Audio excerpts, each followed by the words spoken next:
Thank you. Thank you, Cynthia. Thank you, Sarah. Thank you to the Holberg Prize for giving me an opportunity to engage with the question.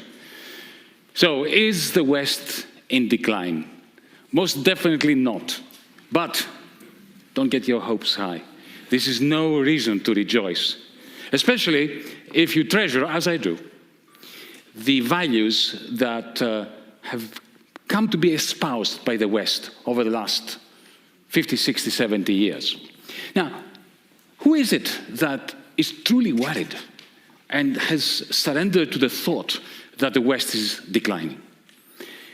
Starting from this continent, a motley of European conservatives, centrists, leftists, beyond Europe, intellectuals from the global South, and more recently, after their recent trouncing in the hands of a resurgent Donald Trump, US Democrats.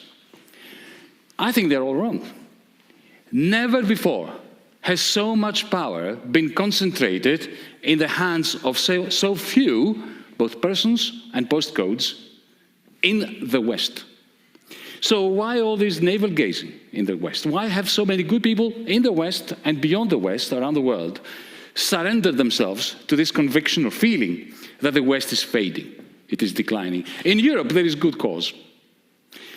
Just as the Roman Empire had to shift its capital from Rome to Constantinople in order to gain another 1,000 years of hegemony, so too, the center of the West's gravity shifted from Britain and Europe to the United States of America in exactly the same way that Emperor Constantine effectively surrendered or abandoned Rome to the barbarians.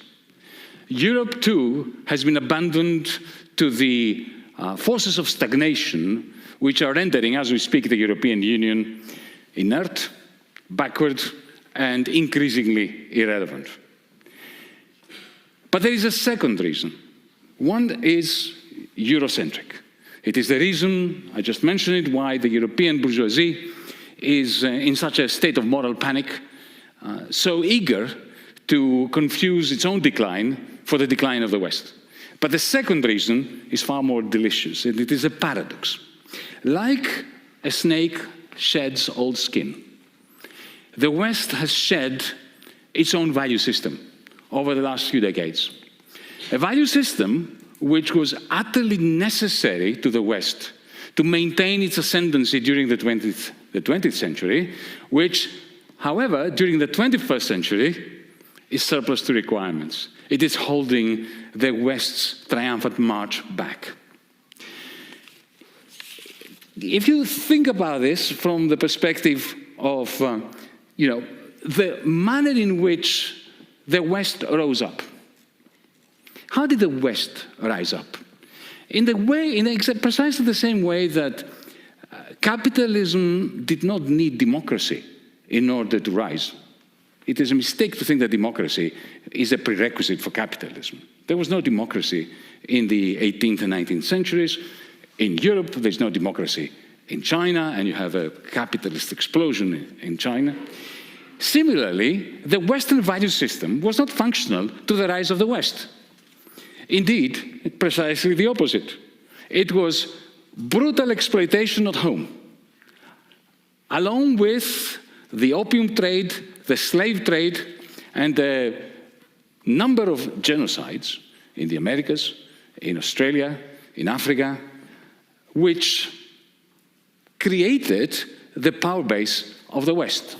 We had that already from Cynthia. That was the foundation for the great trading empires. The Dutch Empire, the British Empire, the French, the Portuguese. That was the foundation. Come to think of it, the great mansions, the estates, the magnificent opera houses and museums, like this one, were initially founded not on wishy-washy principles like, the rule of law, or equality before the law, or democracy, or human solidarity. They were founded on sheer, brutal, naked exploitation and extraction. So, what is the origin of the Western value system? that I personally treasure, and which, in the end, was espoused and embraced by most of us in the West. What is the origin of that? Well, for a long, long while, the power of the West, outside the strict borders and confines of the West, was unassailable. Europe sent millions of usually armed colonists to the four corners of the world. They, as I said, they extracted and they subjugated. They took one look at natives and chose not to see them as human beings, deciding that, or declaring that their land was terra nullius, a land without a people for settlers craving that particular land. The first move in every genocide, whether it happened in the Americas, in Australia, in Africa, or in today's Palestine. But however unassailable the power of the West was outside the West, at home, Western power met very significant resistance, substantial challenges, primarily from its own wretched working classes, but also from the petty bourgeoisie. Western power was shaken by economic crises at home, at the home front, which were primarily due to the fact that the many were too impecunious to be able to afford the products that they were producing in the factories of the few. These tensions spilled over into massive industrial strength wars between Western powers. Western powers competing for market share, some called it vital space, culminating into two lethal world wars. These, let's call them setbacks, forced the powers that be in the West to make concessions. Domestically, we know what form the concessions took. They took the form of more democratization of health systems, public health systems, of social security, of pensions. But internationally, the outrage at the lethality of the Western wars, the Western civil wars within the West, as well as the genocides, especially after the Second World War, led to the scripting of universal declarations of human rights, of the UN Charter, of even the foundation of international courts of justice and international criminal courts. For 2 decades after the Second World War, at least 2 decades, maybe a little bit more, the West basked in the warm glow of the Western value system that we had created after World War II. It was a magnificent period. And it coincided with the shift of the Western center of gravity from Europe to the United States.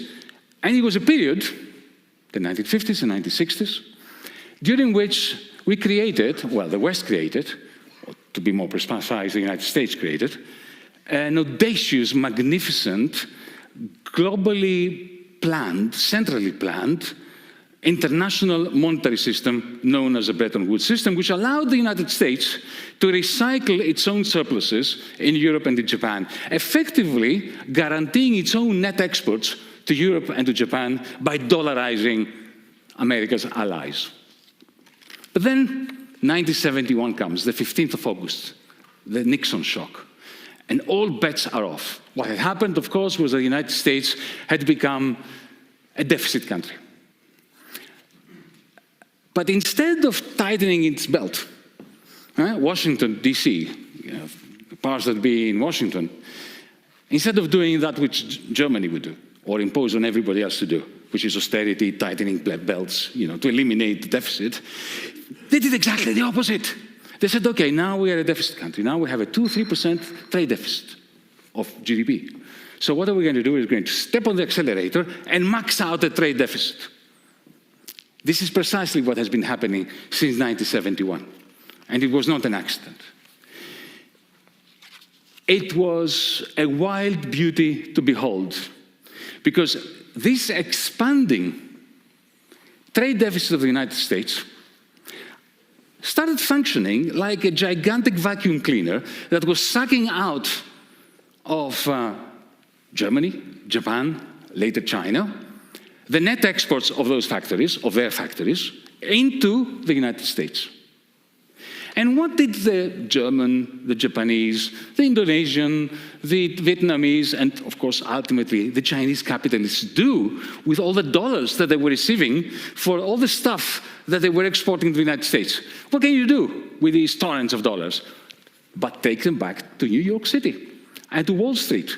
To do what? To buy US treasuries. In other words, think about this. This is remarkable. This is the first time in human history that the hegemon gets stronger the more into the red its trade and government budget balance goes. This has never happened before.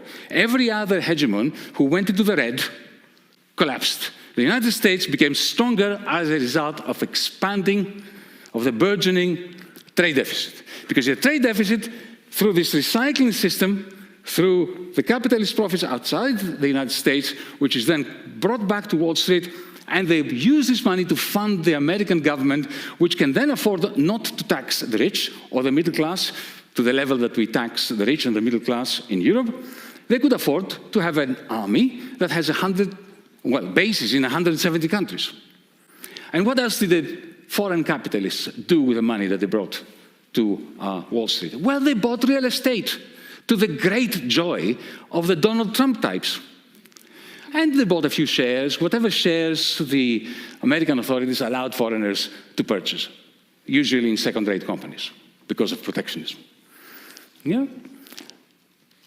Now, at some point, the ruling class in the United States had an epiphany.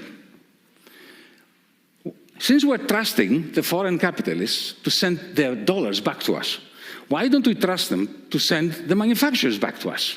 So why don't we export whole production lines to Vietnam, to China, to Indonesia, to India, to all sorts of places? And that is the cause of the deindustrialization. Now, for this recycling mechanism to work, remember, Wall Street is at the heart of it. This is why you had deregulation of Wall Street under the Clinton administration. Larry Summers and Tim Geithner, the usual handmaidens of Wall Street.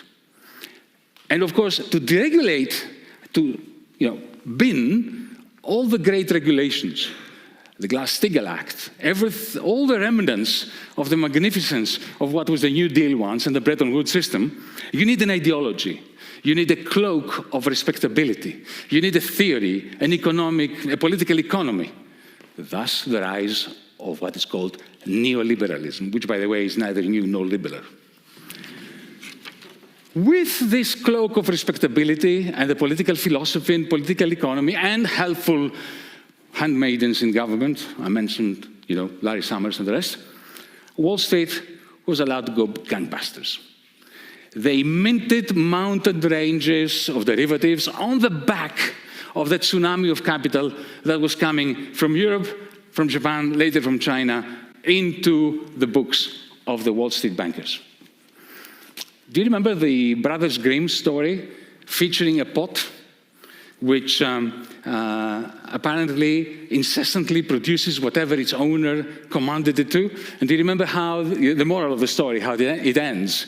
The village is flooded with porridge. Well, this is exactly what Wall Street did. It flooded the West's financial circuits with these Amazons of what Warren Buffett so aptly described as weapons of mass financial destruction, which at some point self-ignited in 2007 and exploded in 2008.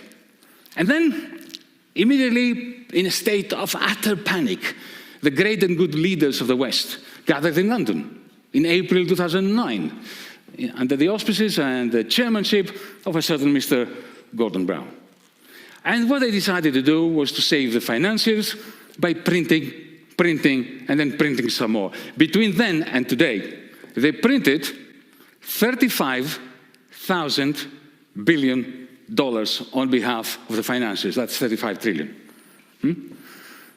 While at the same time practicing rather harsh austerity on their own populations.